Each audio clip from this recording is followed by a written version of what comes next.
মানুষ জীবনে ভক্তিপথে আসতে গেলে, স্বরূপে ফিরতে গেলে তার প্রথম সোপান হচ্ছে প্রণাম।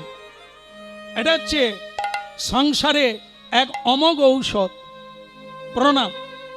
সিস্টেম বদলে যাবে যদি শুধু প্রণামটা চালু হয়।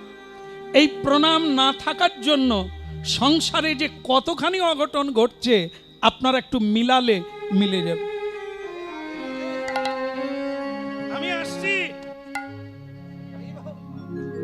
ছেলে হোক, মেয়ে হোক, বৌমা হোক, যে হোক চলে গেল, কিন্তু বাবা আমি আসছি। এই জায়গায় একটা জিনিস আছে, ভালো থাক বাবা, সাবধানে যাব, কিছু পাবেন। আর এই নিচু হওয়াটাকে কি বলে? মনুষ্যত্ব, বিদ্যা বিনয় সম্পন্ন। মানুষ হয়েছি কিন্তু বেহুশ, পশুর মতো উগ্র, বুঝতে না বুঝতে উত্তর দিয়ে দিই, বলতে না বলতে সব শেষ করে দিই, একবার ইতিবাচক টেনে দিই, আর কোনো কথা নেই। না, জীবনটা এরকম না। সারা জীবন শিখতে হবে, সারা জীবন বুঝতে হবে, আর একটু ঠান্ডা থাকতে হবে, বিদ্যা বিনয় সম্পন্ন। যত প্রণাম করবেন আপনার অহংকার পাতলা হবে, করে দেখবেন। এই যারা করছেন তারা অনুভব করছে আগের মতো আমি রেগে যাই না। আগে খুব রেগে যেতাম, কিন্তু এখন আমি রাগি না। বলছে বলুক, ওরা জানে না বলছে, থাকি না। যারা এই পথে নেমেছে তারা এটা অনুভব করছে, আর যারা এখনো নামে না তারা ও সব কি সত্যি কথা বলবো, তার আবার ওই হয়ে গেল, মারামারি হয়ে গেল, কাটাকাটি হয়ে গেল, হাসপাতালে শুয়ে পড়লো, বলো ঝামেলা চুকে গেল। আর যদি একটু কুলকুল, যদি একটু ঠান্ডা হয়ে থাকতো, কত কিছু তার জন্য করতে হবে প্রণাম।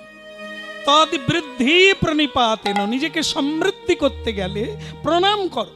মা বাবাকে করো, গুরুজনদের করো, সাধুদের করো, তুলসীকে করো, ভগবানকে করো, অগ্নিকে করো, সূর্যদেব। প্রণাম করলে শেষ হবে না, করো, করে দেখো। কথা শুনে বলো না, করে দেখো কি আছে এতে, একবার ডুবে দেখো, করে দেখো। হ্যাঁ, তা যাই হোক, এই প্রণাম। তা মা তুমি যাই বলো তাই বলো, তুমি হয়তো বুঝবে না, আর তোমাকে বোঝালেও তুমি বুঝবে না, তাকে বুঝিয়ে কোনো লাভ নাই। এই যে আমরা কীর্তন গাইছি, বোঝাবার চেষ্টা করছি যে কমসে কম জীবনের তুলসীতে একটু জলদান করুক আর প্রণাম করুক। কিন্তু সেটা আমি বুঝালে কি হবে? কেউ কেউ আবার বলে কীর্তনের শেষে, শ্যামসুন্দর প্রভু আমি জানি আপনি চেষ্টা করছেন বোঝাবার জন্য, আমি যদি না বুঝি আপনি কি করবেন? একদম খাঁটি কথা। আমি ভালো বলেছিস রে, তবে তুই না বুঝলে কি হবে, আমি বুঝলেই হলো। তুমি বুঝলে তোমার কাজে লাগবে, আমি বুঝলে, তুমি যদি না বুঝো, টেরা হয়ে থাকে, তো আমার কি যায় আসে? তাই জন্য ভক্তমণ্ডলী মায়েরা, আমরা, আপনারা এসেছেন বোঝার জন্য, আমরা এসেছি গুরু কৃপায় কৃষ্ণ তত্ত্বটা বোঝাবার জন্য। ভগবত তত্ত্ব, মানব কল্যাণ কিসে হয়, এই তত্ত্বটা যতটুকু অনুভব করেছি সেইটা আপনাদেরকে বিতরণ করতে এসেছি। আর আপনাদেরকে নেওয়ার যোগ্যতা হতে হবে, বুঝে নিতে হবে, আর কিছু না। একটু বুঝে নিলেই মিলে যাবে, আর আপনারা অনেক কিছু প্রাপ্ত হয়ে যাবে। বলো রাধা মাধব কি জয় হো। তা মা, তুমি জন্ম দিয়েছো, তোমাকে একটা প্রণাম করি। তা যাবি কোথায়? আমি গুরু গৃহে যেতে চাই। সবাই পথ চলে, পথ দেখাতে সবাই পারে না। লক্ষ্য শূন্য লক্ষ্য কামনা, ছুটিছ গভীর আধারে। সকলেই তো পথ চলছে, কে যে কোন গাড্ডার দিকে এগিয়ে যাচ্ছে তারা তো জানে না। এই জন্য পথ চলে সবাই, পথিক পাওয়া যায় অনেক, কিন্তু পথ দেখাতে পারে না। তারা কারা? তারা পৃথিবীতে দুই একজনা, হাতে গোনা মুষ্টিমেয় কজন আসে, তাদের নাম সাধু গুরু বৈষ্ণব। হরি বল, হরি বল। যত হাজার মাইল দূরে থাক তাদের কাছেই যেতে হয়, কারণ তারা পথ চেনে, রাস্তা জানে। তারা পথ দেখালে তাড়াতাড়ি গন্তব্যে পৌঁছে যাবে। একটা কথা বলি মা, সময় নষ্ট করা উচিত না। সবকিছু বারবার পাওয়া যায়, এই জীবনটা বারবার পাওয়া যাবে না। একবার সময় হারিয়ে গেলে কোনো কিছুর বিনিময়ে এই জীবনটাকে আর ফিরে পাওয়া যাবে না। তাই বেশি কথা বোঝাবো না, কারণ যাকে বোঝানো হবে সে যদি বোঝার চেষ্টা না করে তাহলে সারা জীবন বোঝালেও এই যে এত করে বোঝানোর চেষ্টা করি মানুষ যাতে আগামীকাল একটু তুলসী তলায় জল দেয়, একবার প্রণাম করে, তদ্বৃদ্ধি প্রণিপাতেন পরিপ্রশ্নেন সেবয়া। গীতা এনেছিলেন, গীতা দিয়েছে। গীতা, গীতার একটা বাণী যদি কেউ জীবনে প্রয়োগ করতে পারে তাহলে তাকে মাথায় করে আনা যাবে না। আর যদি কেউ গীতা শুধু দান করার জন্য ব্যস্ত হয়, পড়ে না, তাহলে কিছু কাজ হবে না। যেমন আমাদের এখানে নিয়ম হয়ে গেছে, কেউ মরে গেলে চোখে কি দেয়? ও আপনাদের এদিকে মরে গেলে তুলসী পাতা দেয়, আর মরে গেলে বুকে। কি সুন্দর আইটেম বলুন তো। হ্যাঁ, সে যদি বেঁচে থাকতো তোমার তুলসী পাতা উড়ে দিত, আর সে তো পছন্দই করেনি। সে মরে গেছে বলে নিহাত তুলসী পাতা চোখে আছে, নালে উড়িয়ে দিত কোন দিকে। আর গীতা বুকে রাখা বের করে দিত, গীতা ষষ্ঠী করে দিত। মরে গেছে, মরে গিয়ে গীতা দিলে সে কি মুক্তি হবে? সে তো নাই হেতা। ওরে গীতা বেঁচে থেকে পড়ো, মাথায়ও দিতে হবে নি আর বুকে দিতে হবে নি, শুধু মনে নাও, অন্তরে নাও। গীতার একটা বাণী, তুলসীতে জল দাও, তুলসী দেবীকে প্রণাম করো, আর তুলসী পরিক্রমা করো, তুলসী কীর্তন করো, তুলসী দেবীকে শ্রদ্ধা করো। মরার পরে চোখে দিতে হবে, ও না দিলেও তিনি তুলসী লোকে, ভক্তি লোকে উপস্থিত হয়ে গেছে, এতে কোনো সন্দেহ না। যারা তুলসী দেবীতে জল দান করে, শুনে রাখুন, স্কন্দ পুরাণে যমরাজ কি বলেছেন। যমরাজ বলেছেন, কারো গলায় যদি তুলসীর মালা থাকে, সে যদি মরে যায়, তাহলে খবরদার তাকে তোমরা যমদূতগণ স্পর্শ করো না, কারণ ও আমাদের লোক নয়, ও গোলকের লোক।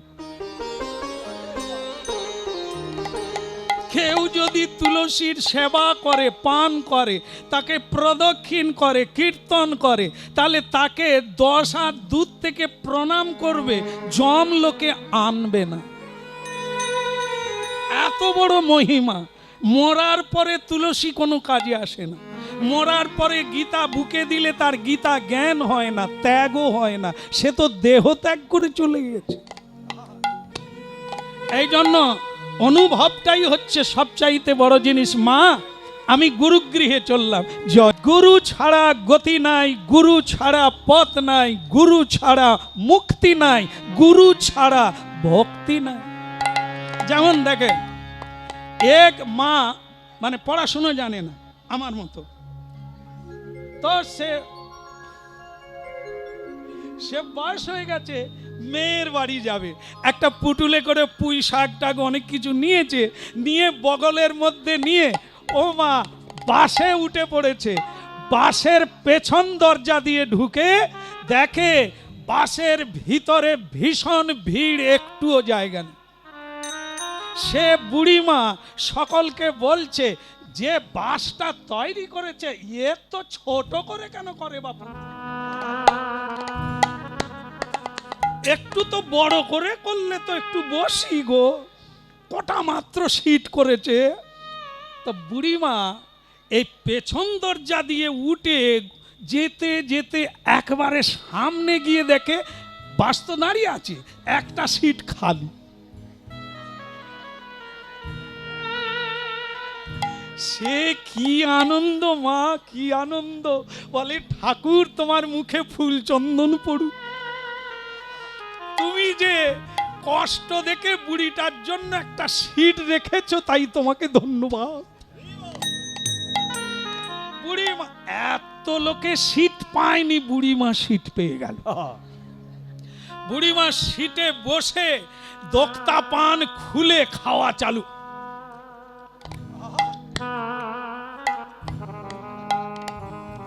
কিছুক্ষণ পরে যার সিট তিনি গেট খুলে উঠছেন। আপনি ধরতে পেরেছেন কার সিট? আপনারা যেটা জানেন আমি বুঝিনি। কি অবস্থা! ঠাকুমা দেখে সাইড দিয়ে গেট খুলে সে উঠবে করেছে, আর বুড়িমার সঙ্গে সব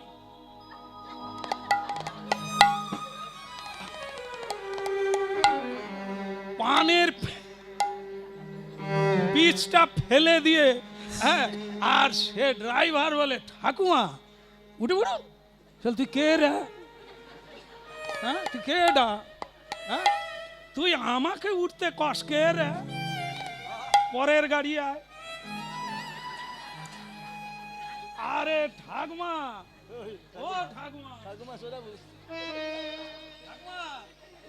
আমি ড্রাইভার। সে ঠাকুমা বলে, তুই হলি বা চৌকিদার, তুই অন্য গাড়ি আয়।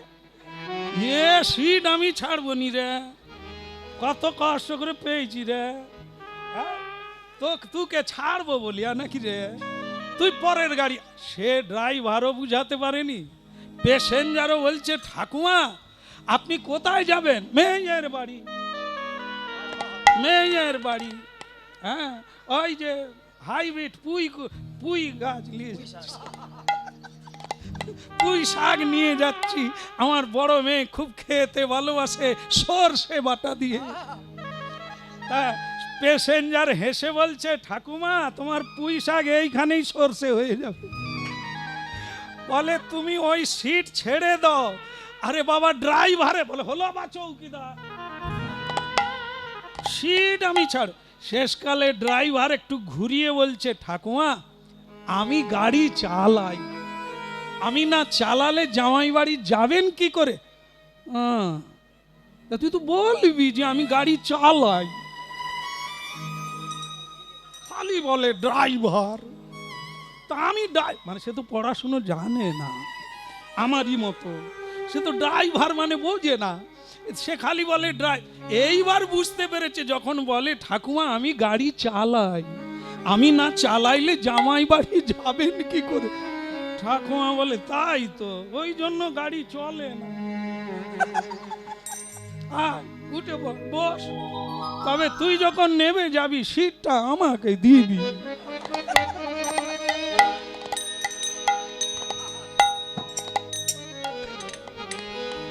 কি বুঝলেন? 100-র বেশি প্যাসেঞ্জার আছে, গাড়ি চলে না কেন? কেন চলে না? আরে কি বলে, ঠাকুমা তো বসছিল সিটে, গাড়ি চলে না কেন? ঠাকুমা বসলেও হবে না, দিদিমা বসলেও হবে না, ড্রাইভারকে বসতে হবে। যার এই অভিজ্ঞতা আছে, ওই সিটে সে যদি বসে সকলে গন্তব্যে পৌঁছে যেতে পারবে। ঠিক তেমনি আমরা যে কেউ ওই সিটে বসলে চলবে না। জীবন গাড়ি, গুরু ছাড়া গতি নাই, জগৎ ব্রহ্ম। জয় জয় শ্রী গুরু প্রেম কল্পতরু। জয় জয় শ্রী গুরু প্রেম কল্পতরু। অদ্ভুত যাক পদকা কাশী দে, অদ্ভুত যাক পদকা।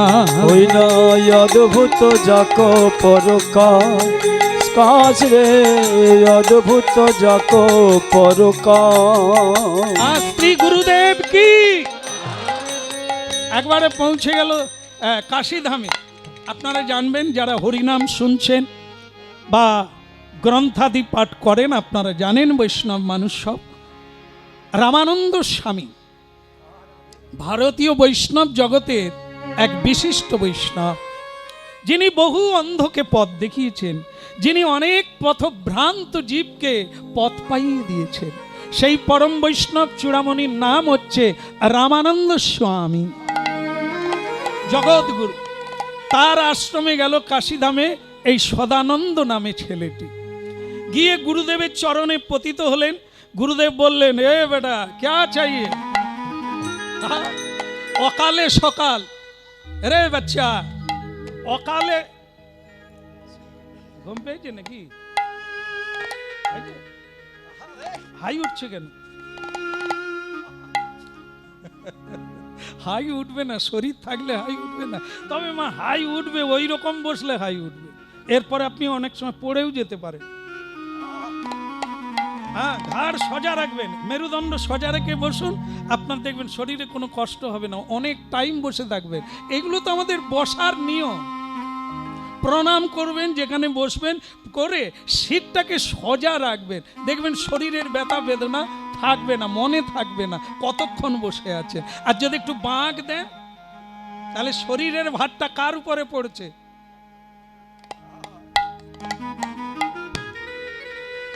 তাড়াতাড়ি বুড়ো হয়ে যাবে। কাল থেকে হাঁটার সময় সোজা হাঁটবে, এতে বসলে সোজা বসবে।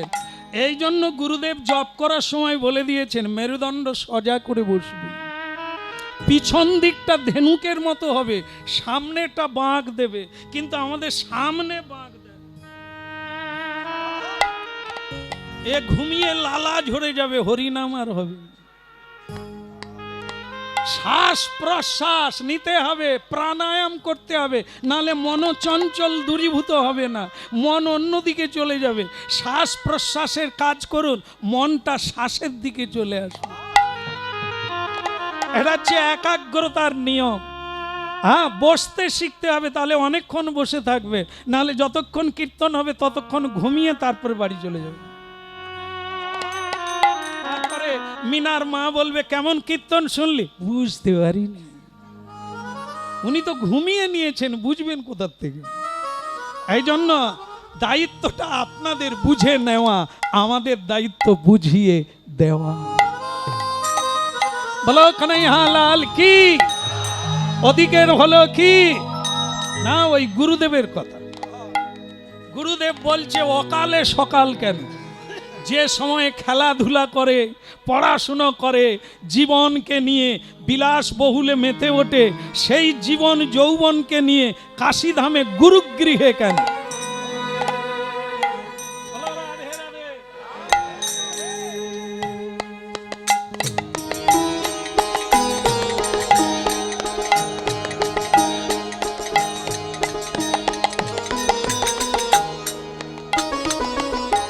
এক বৃদ্ধ আমাদের কাছে এসে বললেন, শ্যামসুন্দর প্রভু, টিভিতে সব সময় আপনার কীর্তন শুনি। আমি, ভালো কথা, শুনেন, ভালো কথা। তা আপনার দীক্ষা কবে হলো? বলে, সপ্তাহখানেক হলো। আপনার বয়স কত? 72। 72-এর সপ্তাহখানেক। তা আপনার অবস্থা কি? বলে, আমি ত্যাগের পথে। ত্যাগ মানে? বলে, এখন আমি আর চাল ছোলা খাই না, ছোলা ভাজা মটর ভাজা খাই না। আমি, মেশিন থাকলে তো খাবেন। বলে, আমি এখন নুনও খাই না, দুবেলা অন্নও খাই না। ও তো খেলে মরে যাবেন, তাই ডাক্তার বলে দিয়েছে সুগার এসে গেছে, দুবেলা অন্ন খাবেন না, এই জন্য খান না। দীক্ষা নিয়ে যে ত্যাগ এসেছে এটা নয়। ত্যাগ, বুড়ো হলে ত্যাগ হওয়ার কিছু আর আছে? নারকেলের ছিঁড়া। যে সময় খাওয়া যায় যদি না খায়, যে সময় ভোগ করা যায় যদি ভোগ না করে যোগ করে, তাকে ত্যাগ বলে। যার আর অরুচি এসে গেছে, তার আবার কিসে ত্যাগ? স্বামী স্ত্রীতে ঝগড়া হচ্ছে, বুড়িমা খালি বারবার ঘুরে আসো, নাক ডাকে শুকরের মতো, ঘুরে আসো। সেই সময় বুড়ো যদি রাগ করে বৃন্দাবন চলে যায়, তাকে কি ত্যাগ বলবে? একে ত্যাগ বলে না। ত্যাগ হচ্ছে যে সময় ভোগের সময়, নেওয়ার সময়, সেই সময় যে ছাড়ে তাকে বলে ত্যাগ, তা না হলে কৃষ্ণ মুরারি ও গো গিরিধারী, কৃষ্ণ মুরারি ও গো গিরিধারী, কৃষ্ণ মুরারি ও গো গিরিধারী, বলো কৃষ্ণ মুরারি ও গো গিরিধারী, তোমারি চরণে আমি সবই সপিলাম প্রভু তোমারি চরণে আমি সবই সপিলাম, প্রভু তোমারি চরণে আমি সব সপিলাম, তোমারি চরণে আমি সব সপিলাম।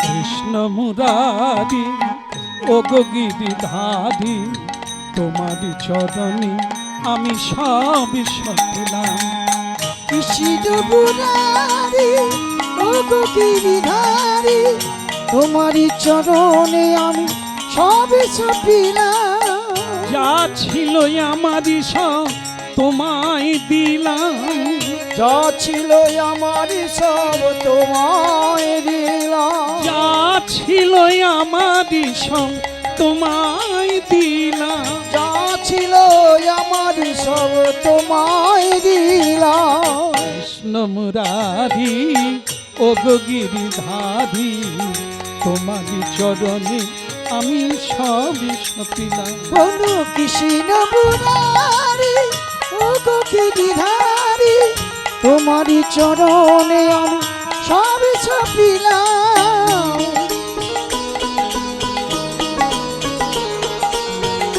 হরিবা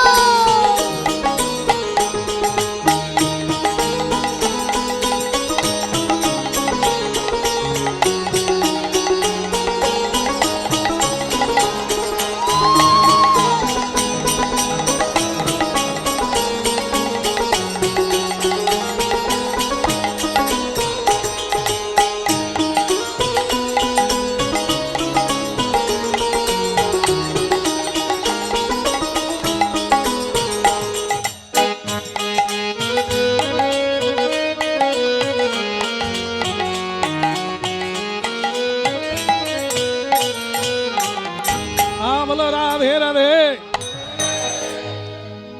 আসলে না নেচেও পারি না, আবার নাচতে গেলে পারি না। লোকে কি কষ্ট পায় জানেন, গানে আর যেতে পারি না, গাড়ি আর বসে থাকতে পারি না, কিন্তু লোককে বুঝাতে পারি না, গালাগালি করে, সেই ওখানে আসছে। এরা কয়েকবার আশ্রমে গিয়ে বারবার অনুরোধ করে, 100 বছরে একবার চলুন, আর যেতে হবে না। হ্যাঁ, এরা বলে দিয়েছে আর যেতে হবে না, একবার চলুন। না, একবার গলে যাই যা। সকাল থেকে আসছি জানেন, ওদের খাচ্ছি দম্ভর, ওরা খুব যত্ন খাতির করছে, খালি দেখছে যে কষ্ট যেন না, এধারে একটা পাখা দেয়, ওধারে পাখা দেয়, খালি এসে বলছে কোনো কিছু হচ্ছে না তো, অসুবিধা হচ্ছে না তো। আরে না না, এবার ছেড়ে দে, আমি পালালে বাঁচি রে। কি শুধু কখন 5টা বাজবে রে, তোর পাখা থাকবে, আমি তো সেখানে না যাবো। যাই হোক, আপনাদের দেখলে লোভ লাগে, কিন্তু শরীর আর টানে না। অনেক দিন তো হলো গুরুদেবের আশ্রমে থাকি, ওখানেই জীবন কেটে যাচ্ছে, আর বেরোতে ইচ্ছে নেই। কেমন? তাই এই এলাকার বহু মানুষ এখানে আছেন, বিরক্তি বোধ করছেন যখনই না বলা হয়। কেমন? আর পেরে উঠি না, 2-4টে গান গাই কাছে পিঠে, বাকি আশ্রমে থাকি। কেমন? কিন্তু এই যে আপনাদের দেখে লোভ সামলাতে পারি না, কখন নেচে ফেলি, নাচলে আবার হাঁপিয়ে উঠি। বলো রাধে রাধে। আপনার আমিও নেচে উঠলে আপনারা না বলে দেবেন, কেমন? বলো গিরধারী কি? আরে বাবা, তিনি নাচালে কে নাচবে না? কি বৃদ্ধও নাচবে, আর যুবা বসে বসে লালা ঝরাবে। তার ইচ্ছা হলে কি না হবে, না হ্যাঁ হয়ে যায়, হ্যাঁ না। হ্যাঁ? তা ভক্তমন্ডলী মায়েরা বলে রাধা মাধব কি? চিরদিন তো পারবো না, যতদিন ভগবান আনে। এসেছি, আবারও এলাম, এ গ্যারেন্টি নাই আবার আসবো। তিনি সুযোগ দিলেই এ জন্মে না হলেও পরের জন্মে হলেও তো আসবো আবার। হ্যাঁ? আশীর্বাদ রাখবেন।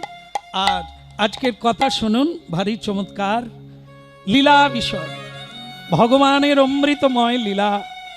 যে লীলা শেখর ভগবান আপনাদের মধ্যেই সেই লীলা করছে। সদানন্দ গুরুচরণে পড়ে বললেন, আজ থেকে আমি আপনার চরণেই আশ্রয় নিলাম। আমার ভালো মন্দ আপনি দেখবেন, আমার জীবন আপনাকে দিয়ে দিলাম।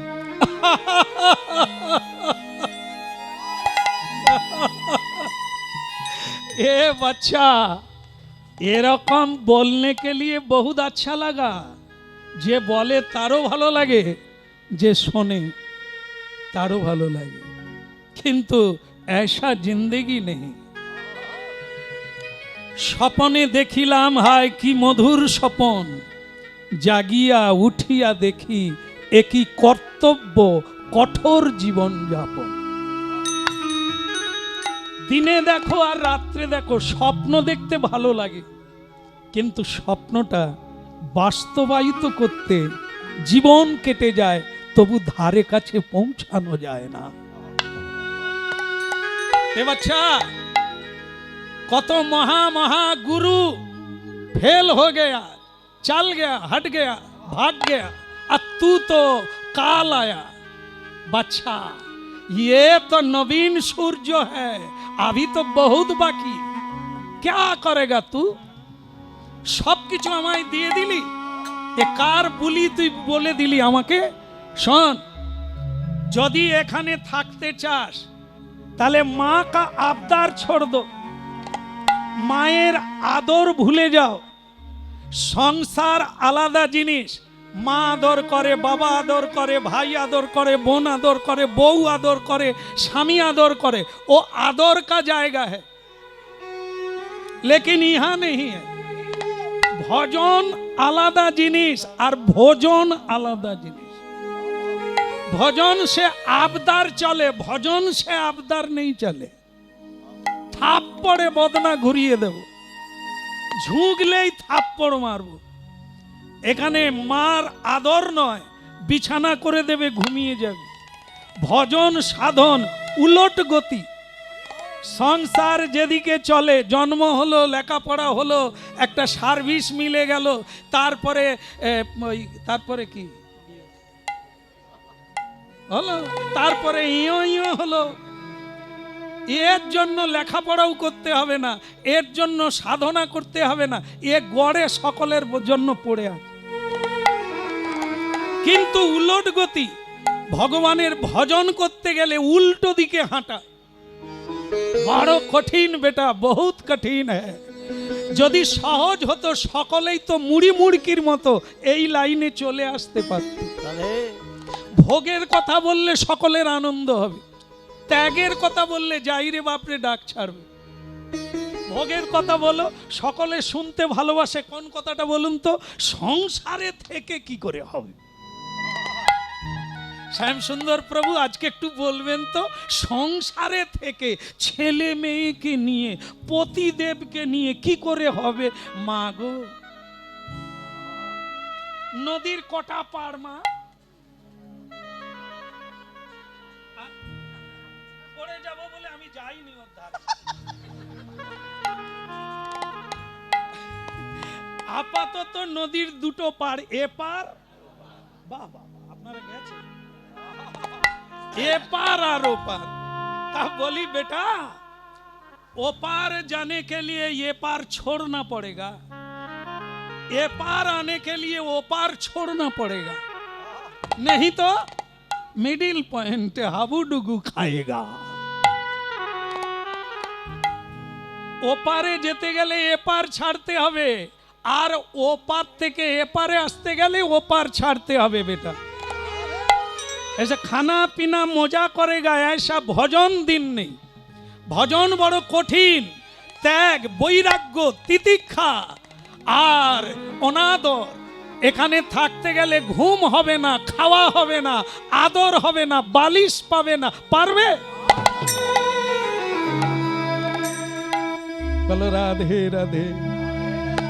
যারা আসবে আসবে করছিল, শোনার পরে পরে আসবো বাবা। বলে এত কঠিন জানতাম না।